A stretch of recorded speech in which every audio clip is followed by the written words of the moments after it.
Hello, my name is Prashant. I am from CNC web world and आज मेरे साथ है विशाखा, जो ऑलरेडी सीएनसी वेबवर्ल्ड से इनिशियल ट्रेनिंग कोर्स किया है इन्होंने, और इसके बाद इनको कोर्स के बाद जो है ऑलरेडी इनको जॉब मिली है।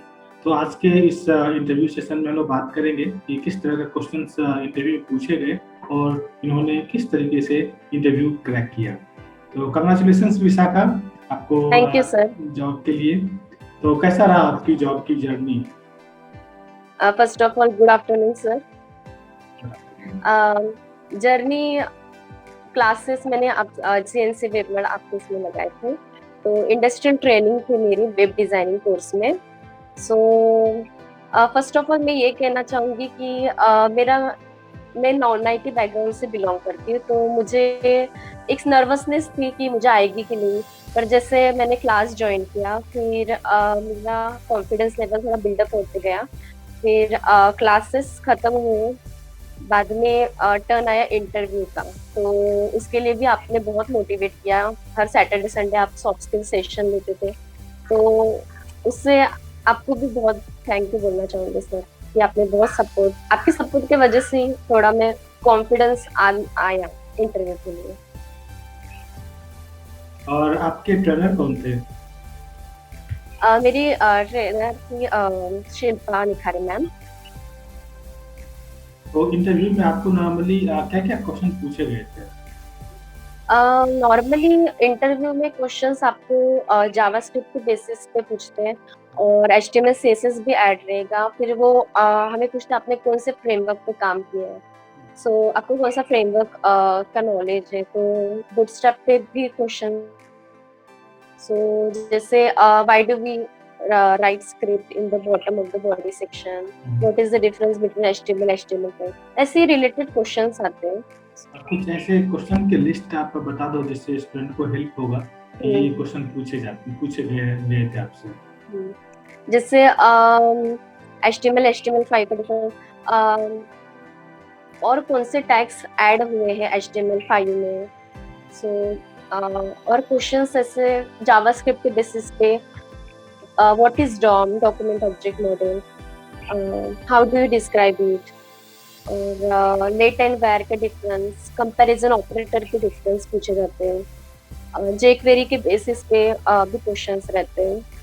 बूटस्ट्रैप की डेफिनेशंस भी मुझे पूछी थी उन्होंने कि what is bootstrap, so responsive, what is responsive CSS, ऐसी रिलेटेड। मीडिया क्वेरी की इनिशियल स्केल, जैसे इम्पोर्टेंट क्वेश्चन, इनिशियल स्केल आपको जनरली पता नहीं होती, तो इनिशियल स्केल क्या है, तो ये भी क्वेश्चंस थे। तो मेनली इंटरव्यू में एक ड्रॉबैक होता है कम्युनिकेशन स्किल्स का, जो नॉर्मली एज फ्रेशर्स होते हैं।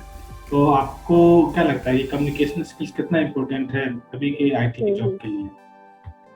I think so communication skill के बेसिस पे इंटरव्यू रहेगा, क्योंकि वो हम जब इंटरव्यूअर हमसे क्वेश्चंस करते हैं तो हमें वो आंसर देते भी आना चाहिए। और आपका इंटरव्यू इंग्लिश में के बेसिस पे होगा। अगर आप एमएनसी में अगर ट्राई कर रहे हो जॉब का, तो वहाँ पे तो आपको इंग्लिश टू इंग्लिश ही बात करनी पड़ेगी। सो वहाँ पे हिंदी अगर कर रहे हो तो इट्स रियली अनप्रोफेशनल। सो हमें इंग्लिश का भी मतलब डे टू डे लाइफ में इंग्लिश स्पीकिंग का भी थोड़ा ध्यान देना चाहिए। आपका पास आउट ईयर कब था ग्रेजुएशन का? मेरा 2019 का था। 2019 का। और ये गैप था और फिर इंडस्ट्रियल ट्रेनिंग आपने किया। और आपका ये स्ट्रीम क्या था, ब्रांच? मेरी ग्रेजुएशन में ग्रेजुएशन मेरा बीएससी हुआ है सर। बीएससी हुआ था। यस। तो उसके बाद हमने इनिशियल ट्रेनिंग करके फिर में लिस्ट। Yes sir, yes. तो आपको इस कंपनी में कितना पैकेज ऑफर किया गया? मुझे 2.76। 2.76। यस। तो आपको क्या लगता है कि आपने सैलरी नेगोशिएशन किया था कुछ वहाँ पे? यस सर, पहले उन्होंने मुझे 2.5 बोला था। सो मैंने फिर बात की उनसे कि मेरी एक्सपेक्टेशन थोड़ी हाई है, सो ये नेगोशिएट करके उन्होंने मुझे 2.76 तक बोल दिया, तो मैंने अग्री कर लिया था। नॉर्मली अभी के टाइम में लोगों को क्या होता है, जैसे मान लो कि गैप हो जाता है, तो उसका नॉन आईटी बैकग्राउंड से रहते हैं, इन लोगों का एक माइंडसेट रहता है कि नहीं मुझे जॉब नहीं मिलेगा या ओपनिंग्स नहीं है। तो आपको क्या लगता है कि ओपनिंग्स है या नहीं है? जॉब मिलना आसान है या डिफिकल्ट है? डिफिकल्ट तो है, पर हमें इजी करना पड़ता है उसको, क्योंकि मैं भी एक नॉन आईटी बैकग्राउंड से बिलोंग करती हूँ। बट मैंने जब क्लास से स्टार्ट किए तो मैम ने बेसिक्स से लेके पूरा ए टू जेड तक हमें पढ़ाया। सो मेरे कैसे कंसेप्ट क्लियर होते गए। और एक अच्छी चीज है क्लास की कि वीडियो एक्सेस है पूरा, तो हम कभी भी देख सकते हैं। ऐसा हमारा अगर एक आधा दिन स्किप हो रहा है, क्लास हमें नहीं अटेंड हो रहा है, सो हम वीडियोस देख के भी कर सकते हैं नॉलेज गेन। कभी कभी हमें डिफिकल्टीज भी बहुत आती है जब हम प्रोजेक्ट बनाते हैं, सो हम वीडियोस देख के पढ़ सकते हैं फिर से। सो ये बहुत हेल्पफुल हो जाता है हमें। ओके। शिल्पा मैम ने जो आपको पढ़ाया और हम्म, इंटरव्यू में आया, मतलब कितना परसेंट आपको लगा मैम के पढ़ाने से, जो ट्रेनिंग देने में और इंटरव्यू से आपका मैच हुआ? ऑनेस्टली बोलो सर, सही में 100% ही था, क्योंकि as a non IT background मुझे कोडिंग कोडिंग एक नॉन आईटी बैकग्राउंड वाला ही समझ सकते हैं कि कोडिंग बहुत डिफिकल्ट जाती है, क्योंकि हमें इतना बेसिक भी नहीं पता रहता है। सो मैम ने जिस तरह से बेसिक से पढ़ाया, तो फिर मेरा कॉन्फिडेंस वैसे ही बिल्डअप होता गया। सो इंटरव्यू क्रैक करते टाइम मुझे सिर्फ एक सेल्फ स्टडी का भी पार्ट आता है। मैम तो पढ़ाएगी, आप भी सपोर्ट करोगे, पर एक सेल्फ स्टडी का भी हमें करना पड़ता है।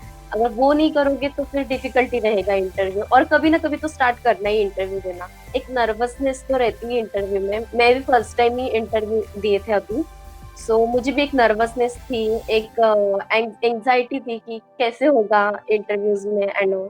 सो बट मैंने यही सोचा कि कभी ना कभी तो स्टार्ट करना ही है। सो वो होते गया फिर इंटरव्यूज, आपका देते रहो इंटरव्यूज। आपका पूरा कोर्स कंप्लीट हो गया था या विद इन कोर्स आपको जॉब मिला? मेरा कोर्स कंप्लीट हो गया था, मेरे प्रोजेक्ट्स बनाने शुरू थे।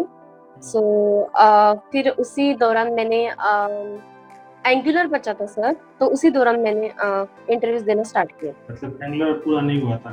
नहीं, एंगुलर कोर्स पूरा कोर्स नहीं। पूरा नहीं हुआ था? Yes yes. Means before completion of course ही आपको जॉब मिल गई? Yes yes. आपने सीएनसी वेबल से कौन सा कोर्स किया था? मेरा इंडस्ट्रियल ट्रेनिंग था वेब डिजाइनिंग में। और जो भी आपने फीस पे किया, जो भी हम्म। ट्रेनर पढ़ाए या फिर हम लोगों से जो भी सपोर्ट मिला, तो आपको क्या लगता था कि वर्थ था? जो भी आपने पे किया उसके लिए वर्थ था क्या? यस डेफिनेटली सर, जॉब लग गई अभी क्या सभी वर्क कर सकते। वही तो मेन चाहिए था, जॉब ही एक सब बैचलर्स को या सबको ही अभी जॉब का बहुत टेंशन रहता है। So yes sir, it's definitely worth it. और खासकर एक चीज़ मैं पूछना चाहूँगा कि जो मेनली आपका गैप था नॉन आईटी से, ऐसे बहुत सारे लोग हैं, जैसे टेक्निकल हो, सिविल हो, या फिर कल मेरी एक स्टूडेंट से बात हुई कि बायोलॉजी से बैकग्राउंड, बायोलॉजी जूलॉजी से, तो ऐसे लोग डरते हैं प्रोग्रामिंग से। बट यस जो यस। हम लोगों ने जो सिस्टम बनाया है, एक लाइव सेशन हो या फिर वीडियो भी उनको मिलते हैं, इंटरव्यू के लिए इंग्लिश के सेशंस होते हैं, क्वेश्चन आंसर सारी चीज़ें मिलते हैं, तो ये सब सारे सिस्टम का आपका एक्सपीरियंस कैसा रहा कि जो भी ऐसे लोग आज सोचते हैं कि मैं करियर नहीं बना सकता हूँ, तो कितने कॉन्फिडेंट होने चाहिए कि नहीं, सीएनसी वेबल का सिस्टम बहुत अच्छा है, आप आराम से कर सकते हो? फर्स्ट ऑफ ऑल मैं यही कहूंगी कि मेरा वेब डिजाइनिंग का कोर्स था, तो HTML से तो स्टार्ट रहेगा। HTML CSS ये थोड़ा बेसिक रहता है। यही अगर स्टार्टिंग से हम एक एक वीडियोस को अगर अच्छे से देखें और खुद से भी कुछ प्रोजेक्ट्स जो रहते हैं उसके बाद, तो वो भी खुद से भी कुछ प्रोजेक्ट्स बनाए। जैसे अब मैम ने मुझे 3-4 प्रोजेक्ट्स हमें बताए थे, फिर खुद से भी मैंने 2-3 प्रोजेक्ट्स बनाए हैं।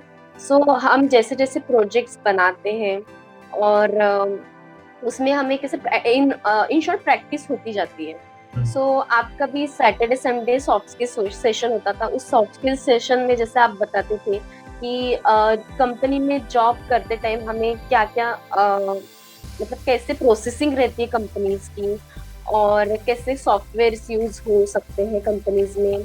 आप आपके भी इंटरव्यू सेशंस रहते थे जिसमें आप क्वेश्चंस करते थे और हमें आंसर करना पड़ता था, तो वो भी एक बहुत हेल्पफुल हो जाता। आपने भी प्रोजेक्ट्स दिए थे और 2-3 जो पास आउट हो गए हैं उनके भी एक्सपीरियंस से हमने भी कुछ सीखा कि ऐसे ऐसे इंटरव्यूज देने चाहिए। सो ये जो आपका सिस्टम है, I think so it's really good. और एक लास्ट क्वेश्चन विशाखा की, अभी के जो भी फ्रेशर्स लोग हैं या फिर स्टूडेंट है जिनको आईटी में जाना है, तो एक चेकलिस्ट कि उनको क्या क्या चाहिए, फॉर एग्जांपल कि कम्युनिकेशन स्ट्रांग कर लो, टेक्निकल यस। कर लो, प्रोजेक्ट कर लो, तो ऐसे आपको क्या लगता है कि क्या क्या चीज़ों पे, छोटी छोटी चीज़ें पे उनको ध्यान देने की जरूरत है कि वो आसानी से इंटरव्यू को क्रैक कर पाएंगे और जल्दी जॉब ले पाएंगे? यस। जनरली क्या होता है सर, हम ना प्रैक्टिकल नॉलेज पे बहुत फोकस करते हैं कि प्रैक्टिकल्स आना चाहिए। तो मेरी तो यही एडवाइस है कि प्रैक्टिकल नॉलेज भी बहुत इंपॉर्टेंट है, बट थेरोटिकल नॉलेज भी बहुत इंपॉर्टेंट है। जैसे आप मेल्स में रोज क्वेश्चन सेंड करते थे, वो अगर रोज क्वेश्चंस भी कर रहे हो, और वो इम्पोर्टेंट ही सब क्वेश्चन है, वही उसमें से कितने क्वेश्चन इंटरव्यूज में पूछे जाते हैं, क्योंकि सो वो भी क्वेश्चन हम कर रहे हैं डेली रूटीन में, तो ये बहुत बेनिफिशियल हो जाता है हमारे लिए। सो हमें सिर्फ प्रैक्टिकल नॉलेज भी नहीं, क्योंकि थेरोटिकल नॉलेज में भी ध्यान देना चाहिए, क्योंकि जैसे इंटरव्यूज में पूछेंगे व्हाट इज जावास्क्रिप्ट, तो वहां पे हमें थेरोटिकली आंसर करना पड़ेगा what is pseudo elements. So theoretical भी इम्पोर्टेंट है, यही एक एडवाइस है। और सेल्फ स्टडी थोड़ा रोज हमें डे टू डे रूटीन में रहना चाहिए हमें। एक मैं मेनली एक्सक्यूज सुनता हूँ, जैसे आप लोगों के बैच का मीन्स और आपके प्रीवियस बैच का देखा है तो मोस्टली प्लेस्ड हुए, सिर्फ 3-4 लोग बचे हुए हैं। आई होप कि नेक्स्ट 1 वीक और 2 वीक में प्लेस्ड हो जाएंगे। और जो लोग नहीं प्लेस्ड हुए हैं तो उनका एक एक्सक्यूज रहता है, मुझे टाइम नहीं मिल पाता है ये सारी चीज़ें करने के लिए। तो खास तो ऐसा क्या लगता है कि हमें किस तरीके से इसको मैनेज करना चाहिए? टाइम तो हमें, अगर जॉब करनी है कहीं और, तो हमें टाइम तो निकालना ही पड़ेगा डेफिनेटली से, क्योंकि उसके हम अगर कुछ करेंगे ही नहीं, कुछ स्ट्रगल ही नहीं करेंगे, कुछ सेल्फ स्टडी नहीं करेंगे, थेरोटिकल उसका रिवीजन नहीं करेंगे, तो फिर जॉब मिलना तो बहुत मुश्किल हो जाता है। हम कोई एक्सक्यूज नहीं एवरेज दे टाइम सकते। आपका कितना था सेल्फ स्टडी का पर डे? मेरा मैं जनरली मेरे क्लासेस 11 to 12 रहते थे। उसके बाद मैम असाइनमेंट देती थी, तो रोज एक असाइनमेंट्स तो मैम की तरफ से रहती ही थी। सो वो असाइनमेंट के बाद भी मैं मेरा सेल्फ स्टडी एटलीस्ट 3 आवर्स तो मेरी रहती थी कि मैम की असाइनमेंट का टाइम अलग रहना चाहिए, और अपनी सेल्फ स्टडी का टाइम भी मैं अलग करती थी। सो और अप्रॉक्स मेरा 4 आवर्स तो लगते होंगे। Yes sir, 4 to 5 hours. Normally जब भी कोई आता है मुझसे बात करता है तो मैं उन लोग उस टाइम पे भी उन लोग को यही कहता हूँ कि अगर आपके पास डेली 4 से 5 घंटे है देने के लिए तो जॉब मिलेगी, और 4 से 5 घंटे देने के लिए नहीं है तो जॉब नहीं मिलेगी। कोर्स ज्वाइन करने से और फी पे करने से जॉब नहीं मिलती है। ये बातें मैं पहले भी इन लोगों को बोलता हूँ और इसका सीधा रिजल्ट भी आता है। अगर आपने देखे होंगे कि जो जितना टाइम मुझे एक शायद आपके अमोल का आपने देखा होगा, यस यस। तो उसका जॉब रहता है, उसका फुल टाइम जॉब है, 8 to 9 आवर्स को जॉब करता है। और जॉब करने के बाद वो मीन्स 9 बजे से लेके 11 बजे 12 बजे मुझे रात को 1:30 बजे उसने टेम्पलेट बना के भेजा, सर ये टेम्पलेट बनाया वो देखो। तो I have seen there hard work and dedication. कोई लड़का 8-9 घंटा काम करेगा और उसके बाद में 4-5 घंटे सेल्फ स्टडी करेगा and that is the comes result. अब इसलिए कि उसको 9.5 लाख का पैकेज मिला बिकॉज ऑफ दैट डेडिकेशन, उतना उसने टाइम दिया। तो ये तो डेफिनेटली जरूरी है कि हमें जितना ज्यादा टाइम देंगे उतना ज्यादा अच्छा रहेगा हमारे लिए। Yes sir, definitely. तो विशाखा मेनली यही एक बेसिक इंफॉर्मेशन चाहिए था जिससे स्टूडेंट्स को एक हेल्प मिल जाए कि आपका जो इंटरव्यू में क्या क्या पूछा गया है और आपके एक्सपीरियंस से वो लोग कुछ सीखेंगे। और मेरा मेन टारगेट होता है कि विदिन 6 मंथ जो इनिशियल ट्रेनिंग का प्रोग्राम है 6 महीने के अंदर जॉब मिल जाए। तो आपके एक्सपीरियंस से इन लोगों का भी टाइम स्पेंड कम हो जाएगा और जल्दी से जल्दी ये लोग भी जॉब ले पाएंगे। तो thank you so much Vishakha time देने के लिए और आपका एक्सपीरियंस शेयर करने की। जो सीएनसी के जो अपकमिंग स्टूडेंट है या फिर जो कोर्स कर रहे हैं उनके लिए डेफिनेटली बहुत हेल्पफुल रहेगा। Yes sir. Thank you so much Vishakha. Thank you.